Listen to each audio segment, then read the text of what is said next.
Before we proceed, viewer discretion is strongly advised. The following is for educational and entertainment purposes only.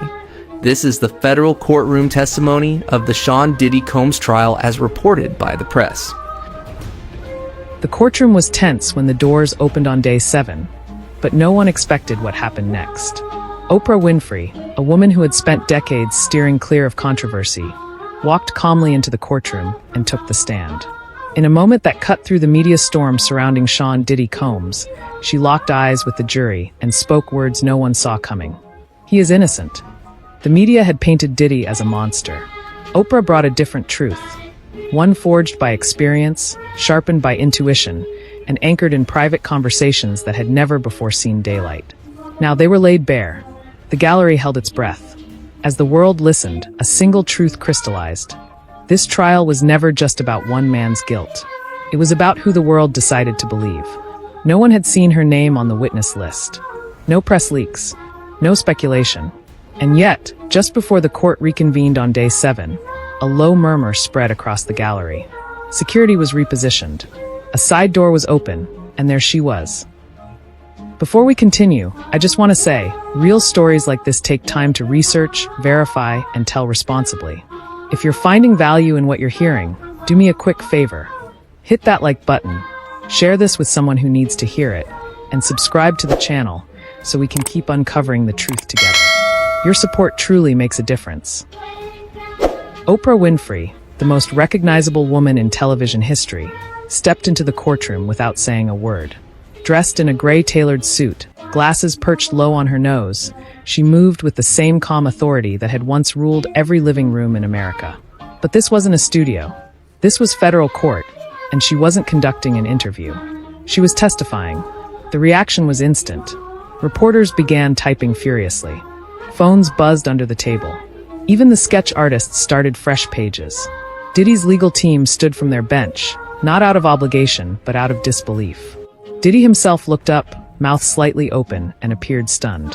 He whispered something to his lawyer, who responded with a shrug that said, "We didn't know either." The judge raised a brow, but gave no objection as the bailiff confirmed her clearance. "Ms. Winfrey," the clerk said, "you may take the stand." Every seat in the room leaned forward as she approached. Oprah took her oath slowly, enunciating each word like it carried weight. And then, just as the courtroom fell into a tense silence, she spoke. "I'm here today because I cannot sit quietly while a man I've known for over 20 years is being portrayed as something I do not recognize." That sentence landed like a shockwave. Prosecutors paused. Jurors turned their heads. The gallery froze.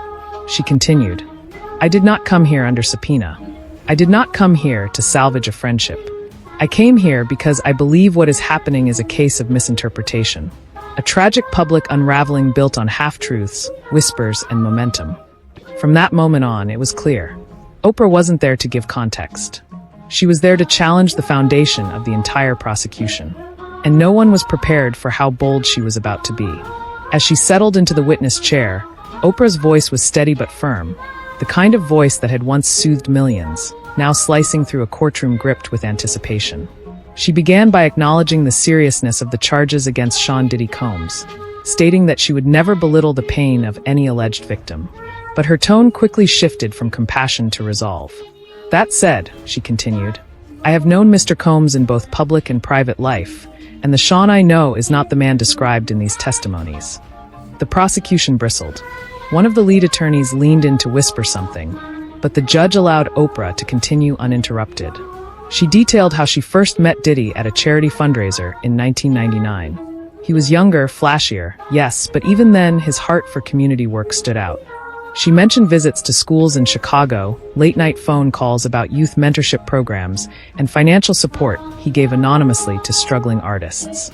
She referenced private dinners, group retreats, and moments of raw honesty that made me believe he had more heart than ego. Then came a line that jolted the room.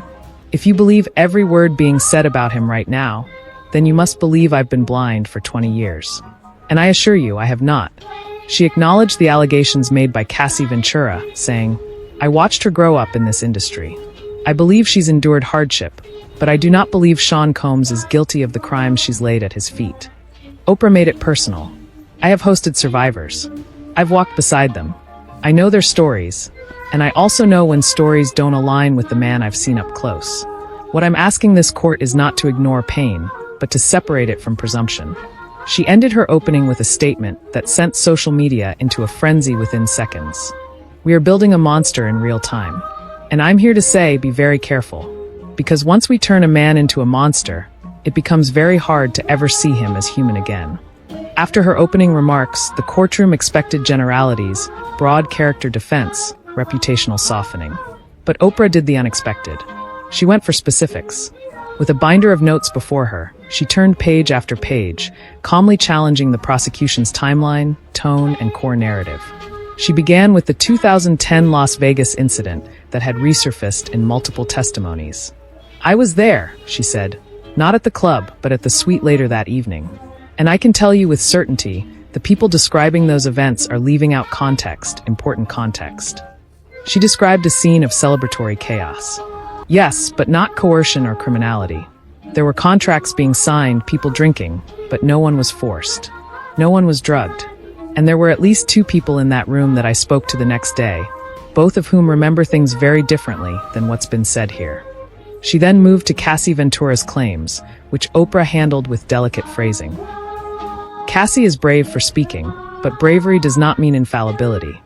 She detailed a phone call in 2015 in which Cassie allegedly expressed frustration with her contract, not fear for her safety. I asked her plainly if she felt abused. Her words were, and I quote, "I feel boxed in, but that's how it is in this industry." That phrase hung in the courtroom. One of the jurors scribbled it down twice. Then, perhaps most controversially, Oprah addressed the testimonies about the so-called freak-off parties. I've heard about these events. I've seen the media framing, but I've also attended charity dinners and black tie galas hosted by Sean Combs that looked more like fundraising than fantasy. She called the tunnel rumors urban legend meets internet paranoia, and urged the court to recognize the difference between spectacle and substantiation. And in what may become the most quoted line of her entire appearance, she added, "If candles and closed doors are all it takes to damn a man, then Hollywood is an open-air prison." Her final point was about Diddy's demeanor. She described him as complex, flawed, but not predatory. She acknowledged that he, like all powerful men, had moments of ego. But I do not believe he is a trafficker. I do not believe he is a monster. I believe he is a target, and that difference matters. By the time Oprah closed her binder, the jury didn't just see a media mogul defending a mogul. They saw someone who had done her homework and who wasn't afraid to speak against the tide. By now, the courtroom had grown still, not because the trial had slowed, but because Oprah Winfrey had shifted the energy into something almost sacred, reflective, sharp, and unapologetically confrontational. After addressing the allegations head-on, she pivoted to what she claimed was the invisible hand influencing the case from outside the courthouse: the media. Oprah, never one to shy away from talking about the press, began carefully. "I have spent my life in front of cameras, on newsstands, and under headlines. I know the power of a narrative and how quickly that narrative can become a weapon." She turned to the jury, holding their eyes. "And I believe that's what's happening here." She described the public takedown of Diddy not as justice in motion, but as an accelerated spectacle built by algorithms, hashtags, and rage engagement. She referred to the hundreds of viral clips already circulating, many without trial context, painting Diddy as guilty before a verdict had even been considered. "When did our culture decide that a trending topic was more credible than a sworn testimony?" she asked. Her words stung. The prosecution shifted in their seats. Aware of how powerful this line of argument could be in the court of public opinion, Oprah held up a folder of printed tweets and headlines. "Look at these. Diddy the Predator. Music mogul or monster. Cancel Combs. This isn't reporting. It's sentencing." She noted how several of the outlets publishing accusatory stories were the same ones who had once celebrated Diddy's achievements. They crowned him in the 2000s, and they're burning him at the stake in the 2020s. She described it as a cultural convenience. When it suits the moment, people with power are lifted. When it suits the momentum, they're torn down. The court murmured. At least 2 jurors nodded slightly. She continued, referencing her own experience. "I have seen headlines twist my words. I've seen stories spun into lies, and I've survived it because I had the resources to correct them. But what happens when someone like Sean, who's already drowning in scandal, has no way to redirect the story. It becomes the truth, not because it's right, but because it's loud. One of the defense attorneys smiled faintly. A rare sight since the trial began. Oprah wasn't done. I am not saying every allegation is false. I am saying that justice cannot be handed down by clickbait. Then came the moment that left the room speechless. She pulled out a printed screenshot from a well-known celebrity blog. It showed a headline claiming Diddy had a hidden bunker of victims beneath one of his homes. She read it aloud, then paused. That headline got 1.4 million clicks. It was based on a Reddit thread started by an anonymous user. No verification, no follow-up. And yet, here we are, with a jury being asked to forget what they've seen online and judge only what they see and hear. It was a scathing critique, not just of the media, but of everyone consuming it. And it struck a chord. Oprah ended that portion of her testimony with one final question to the court. How can a man receive a fair trial in the age of the internet, when he's already been tried and executed on every screen in America? And no one had an answer. If the courtroom was stunned by Oprah's attack on the media, what came next cut even deeper. Oprah leaned forward. Her tone softened. I'd like to share something that hasn't been made public until now. Something that might reshape how we view this entire situation. She explained that in 2015, she and Cassie Ventura had dinner in Los Angeles, a private one-on-one meeting away from publicists, managers, and cameras. At the time, Cassie was going through what Oprah described as a career crossroads. Rumors were swirling about her relationship with Diddy, and whispers of frustration were beginning to bubble to the surface. She was hurting, Oprah said plainly. And I saw it, but it wasn't fear I saw. It was exhaustion. A woman caught between wanting to rise and not knowing how to escape the shadow she was standing in. The courtroom leaned in. Even the judge adjusted slightly in his chair. Oprah continued. Cassie told me she felt stuck in a contract that gave her no room to grow. She felt like she was being treated as a commodity, not a creator. But when I asked her directly if she felt unsafe with Sean Combs, she looked me in the eye and said, "No, I just feel forgotten." That line lingered. The prosecution objected, arguing hearsay. But the judge allowed Oprah to proceed, noting that she was establishing prior context to a witness's state of mind. A legal gray zone, but admissible in this case. I am not here to erase her truth, Oprah said, but I am here to add mine. She then shared another conversation, this one allegedly from 2019, when Cassie was publicly separating from Diddy. She called me in tears, said she couldn't take the media pressure anymore. She asked me if I had ever felt like people were writing my story without my permission. I told her, all the time. According to Oprah, Cassie never once used words like assault, abuse, or violence. Instead, she talked about image control, public perception, and feeling like her story had been hijacked. Then Oprah dropped a chilling line. She said to me, and I quote, "I just want people to remember I'm more than his girlfriend." Oprah paused. That was the hurt I saw, a woman being reduced. But I didn't see a victim in fear for her life. I saw a woman reclaiming her voice. She added, "It is entirely possible that Cassie's memories have evolved, that her perspective has shifted with time and distance. But I can only speak to what I witnessed. And what I witnessed was not a woman trapped in a dungeon. It was a woman trapped in a contract." The courtroom remained silent as Oprah delivered the final line of that segment. Cassie Ventura deserves to be heard, but so does context. And we can't deliver justice if we choose only the version of events that fits the narrative we've already decided to believe. By this point, Oprah had already tackled the allegations, the accusers, and the media's influence. But now she turned to what had become the most whispered about piece of this entire case: the tunnel. In recent weeks, viral posts and alleged whistleblowers had suggested that beneath Diddy's sprawling mansions were secret passageways, Diddy tunnels, that allegedly held victims, video setups, and all sorts of grotesque purposes. The claims were fantastical but gripping, enough so that they became courtroom whispers and online headlines alike. Oprah called it out directly. "I've been to Diddy's homes, not once, but several times over the last 2 decades, she said. There are basements. There are wine cellars. There are security rooms. There are no tunnels. There is no labyrinth of horror. There are no cages. This isn't a movie. It's a home." She described a 2008 charity planning event held at one of Diddy's New York properties. "I was there for over 8 hours. We moved freely from room to room. No phones were taken. No NDAs were signed. It was not some underground cult. The gallery murmured. But Oprah wasn't done. These rumors began where all sensational rumors do, online.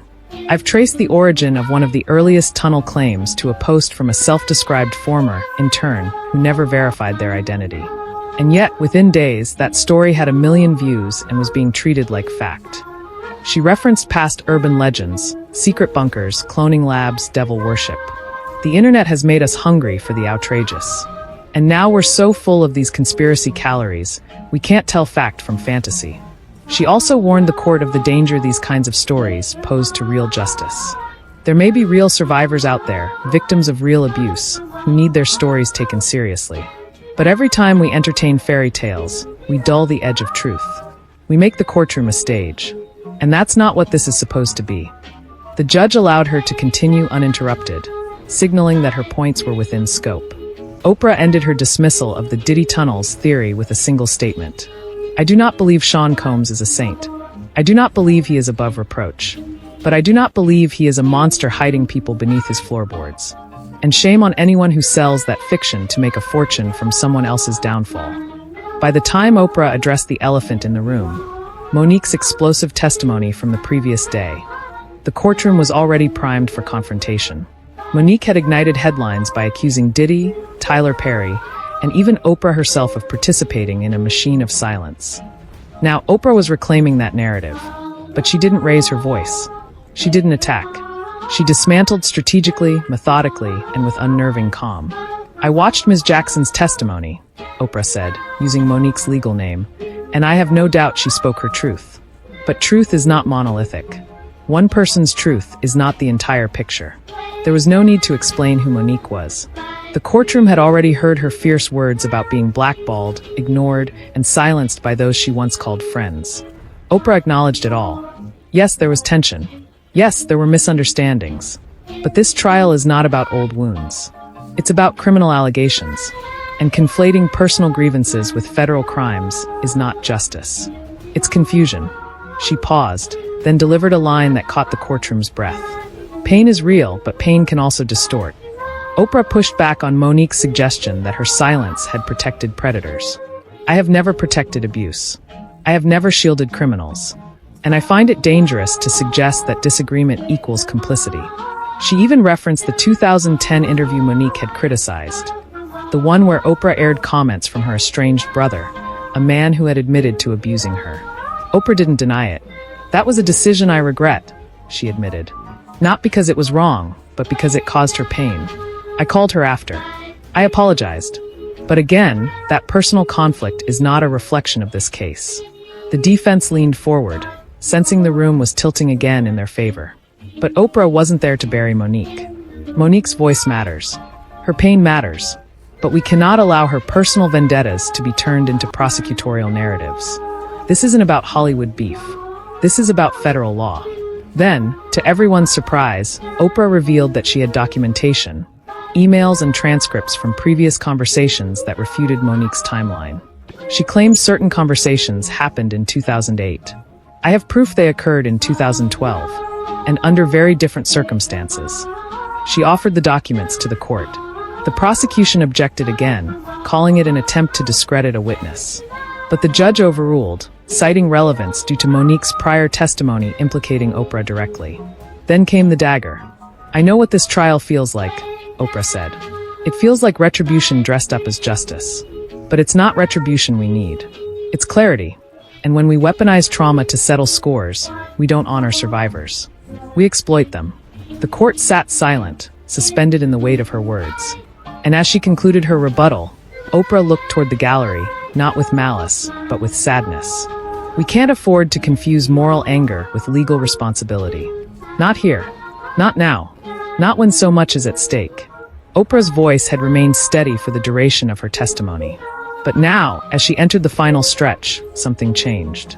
She grew quieter, more personal. She wasn't just defending Diddy anymore. She was pleading with the court to see the bigger picture. What she said next would blur the line between courtroom and confessional. I've known Sean Combs since before many of the people in this courtroom were old enough to vote.